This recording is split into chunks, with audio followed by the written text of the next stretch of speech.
गे छौड़ी करे न धन के कमैया देबौ 200 रुपैया गे छौड़ी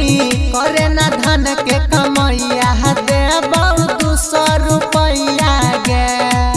देबौ 200 रुपैया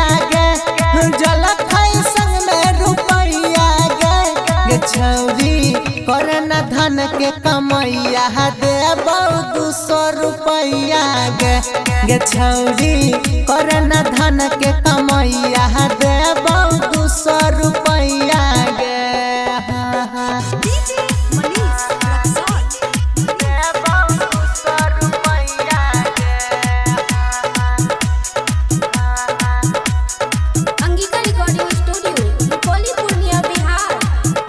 किला के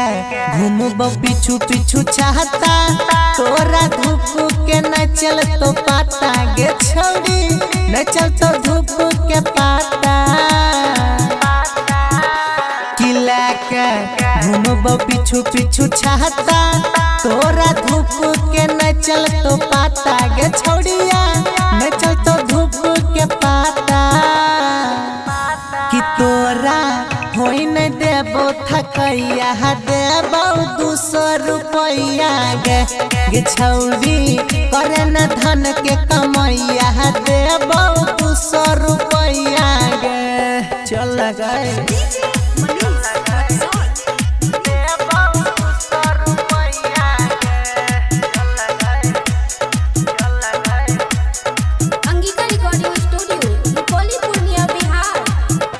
कि खेता में पीलेबो सबके कोको कोला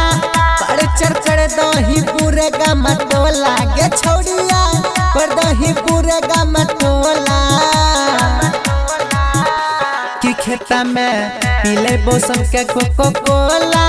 पर चर कर दही पूरे गा मटोला गे छौड़िया कर दही पूरे गा मटोला